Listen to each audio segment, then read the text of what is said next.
أهلا بكم. قال مندوب في أوبك إن المنظمة اتفقت اليوم على تمديد تخفيضات إنتاج النفط الخام 9 أشهر إضافية، الأمر الذي سيسهم في عدة عوامل إيجابية أبرزها وضوح الرؤية والاستقرار تجاه السوق النفطية خلال الفترة المقبلة. ويجتمع وزراء نفط منظمة أوبك في فيينا لبحث مستقبل سوق النفط، ويعقبه محادثات مع المنتجين غير الأعضاء في المنظمة يوم غد الثلاثاء. ومن المنتظر أن يجتمع الوزراء المعنيون في ديسمبر المقبل لمناقشة الاتفاق في حينه، وما إذا كان من المفترض أن يستمر لمدة 3 أشهر أخرى أم لا.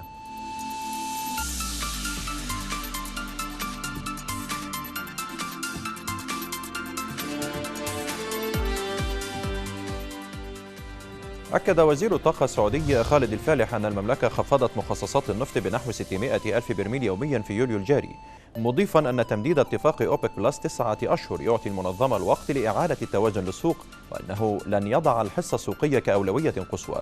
وأشار الفالح خلال الاجتماع 76 لمنظمة أوبك المنعقد حاليا في فيينا لأن المستهلكين في الولايات المتحدة وغيرها يجدون السوق في وضع معقول جدا، وأنه لا يرى خطرا على الاتفاق من توترات إيران، مؤكدا أن جزءا كبيرا من تخمة المعروض سينحسر في النصف الثاني من العام الجاري.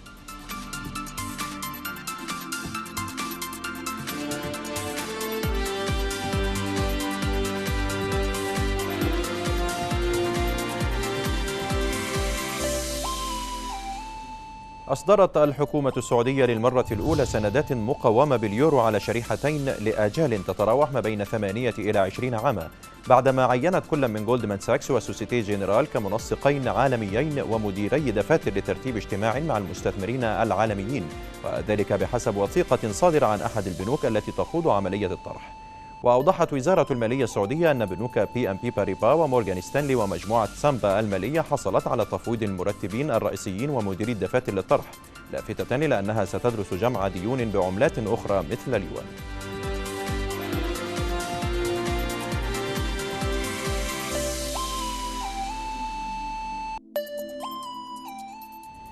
وقعت شركة نفط الكويت اليوم عقدا خاصا للتنقيب عن النفط داخل المنطقة البحرية في المياه الإقليمية الكويتية مع شركة هاليبرتون الأمريكية بقيمة 600 مليون دولار.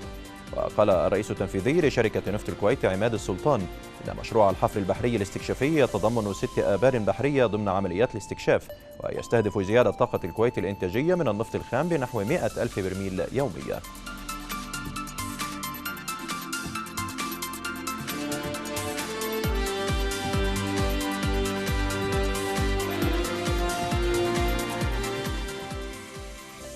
استحوذت شركة موانئ دبي العالمية على شركة توباز للطاقة والملاحة من بنك ستاندرد تشارترد البريطاني وشركة النهضة للخدمات المدرجة في سوق مسقط مقابل مليار دولار، الأمر الذي سيساعد البنك البريطاني على التخارج من الملكية الخاصة ليركز على الاستثمار المباشر. وتتوقع شركة النهضة للخدمات ربحا تقديريا من الصفقة بقيمة 6 ملايين ريال عماني، أي ما يعادل 15 مليون و600 ألف دولار، على أن تتم الإجراءات المالية للصفقة في الربع الثالث من العام الجاري.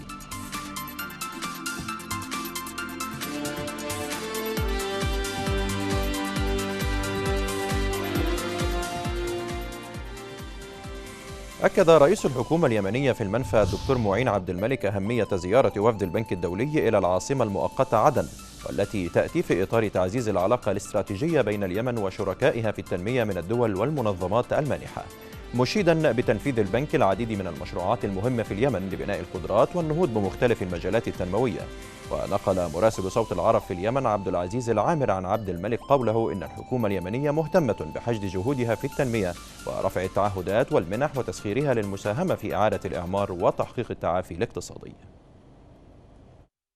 البنك الدولي لطالما كان له تاريخ عريق معنا في التنمية في اليمن، ساعدنا في بناء الكثير من الوحدات التنفيذية وعدد من المشاريع، بناء القدرات، عدد من الوحدات الناجحة التي تعمل الآن في تقديم الكثير من المشروعات الهامة في البلاد، وعدد من القطاعات في الرعاية الاجتماعية مثل الصندوق الاجتماعي للتنمية أو حتى مشروع الأشغال العامة والوحدات العاملة في الصرف الصحي، في مشاريع الطرق وغيرها. البنك الدولي ظل منخرطا معنا في عدد من المشروعات خلال السنوات الماضية في قطاعات الرعاية الصحية والرعاية الاجتماعية، في عدد مشاريع البنى التحتية البسيطة التي ساعدت في الحفاظ على مستوى معين من الخدمات. هناك حزمة تمويلات جديدة أقرت في شهر مايو بحدود 400 مليون دولار، ونتطلع إلى مزيد من التمويلات أو حشد التمويل اللازم لاستعادة الخدمات والبنى التحتية في اليمن. في ظل الجهود المبذولة من قبل الحكومة الأردنية لتوفير حياة أفضل للمواطنين، أطلقت أمانة عمان مشروع الغاز الحيوي وتوليد الطاقة الكهربائية من النفايات، وذلك بهدف المساهمة في التقليل من ظاهرة الاحتباس الحراري والتغير المناخي من خلال خفض الانبعاثات الكربونية الناتجة عن مشروعات إنتاج الطاقة. مديرة مكتب صوت العرب في عمان الزميلة ربى أغا حضرت حفل الافتتاح ووفتنا بالتقرير التالي. في إطار السعي للحفاظ على البيئة وذلك من خلال تحويل النفايات إلى طاقة، يعد أحد أهم خيارات الطاقة البديلة القوية والفعالة لتقليل انبعاث ثاني أكسيد الكربون. فقد أطلقت أمانة عمان من مكب الغباوي في محافظة الزرقاء مشروع الغاز الحيوي وتوليد الطاقة الكهربائية من النفايات بقدرة توليدية تبلغ ب 4.8 ميجاوات بالساعة. مشروع ريادي بالأردن من خلال استخراج طاقة من النفايات. هو موضوع بيئي، موضوع طاقة، موضوع صحي، موضوع له علاقة بالتغير المناخي، موضوع استثماري، موضوع خدمي. أمانة عمان بنت استراتيجية مهمة، واحد من استراتيجياتها اللي هو الاعتماد الذاتي على الطاقة قدر المستطاع، وهذا قدرت تحقق جزء كبير منه اليوم. هدفنا كان المؤسسة في موضوع الطاقة بما يتوافق مع الاستراتيجية الوطنية للطاقة، مصدر آمن للطاقة، مصدر نظيف مستمر للطاقة. ويسهم هذا المشروع في تغطية ما نسبته 40 إلى 45% من فاتورة الكهرباء التي تستهلكها أمانة عمان في المباني والمرافق وإنارة الشوارع، والتي تقدر بحوالي 6 ملايين دينار سنوياً. كما سيساهم المشروع في تخفيض وتقليل انبعاث 175 ألف طن مكافئ من ثاني أكسيد الكربون من خلال حرق حوالي 19 مليون متر مكعب من الغاز الحيوي بشكل سنوي. أتوقع أنه مثل هذه المشاريع هي اللي راح تفيدنا بالدرجة الأساس من حيث البيئة والنظافة بالدرجة الأولى، وأيضا من حيث الاستثمار في هذا الموضوع. وهذا زي ما بتعرفي هنالك أيضا مبادرات لأمانة عمان من حيث الفرز في المصدر. هنالك حقيقة 3 مواقع برضو هذا الهدف منه أن يتم التعامل مع النفايات بطريقة صحية وبطريقة سليمة وبطريقة آمن، والاستفادة من هذا المشروع. لذلك احنا نعتبره مشروع نوعي جدا في هذا الوقت. استخراج الطاقة من تحلل النفايات يهدف إلى الوصول إلى حالة من الاستقرار البيولوجي والبيئي، لا سيما وأن الأردن ملتزم باتفاقيات دولية للتخفيض من التلوث البيئي. ربى أغا لقناة صوت العرب من منطقة الغباوي محافظة الزرقاء. ارتفع إنتاج النفط الروسي خلال يونيو الماضي إلى 11 مليون و150 ألف برميل يوميا من 11 مليون و110 ألاف برميل يوميا في مايو، لكنه ظل داخل المستويات التي وافقت عليها موسكو بموجب اتفاق المعروض العالمي.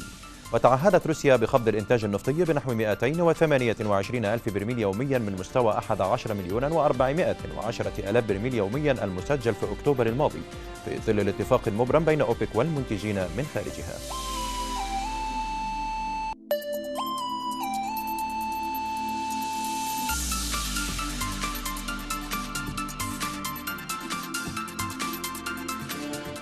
والآن مع بيان بأسعار العملات والمعادن الثمينة والنفط.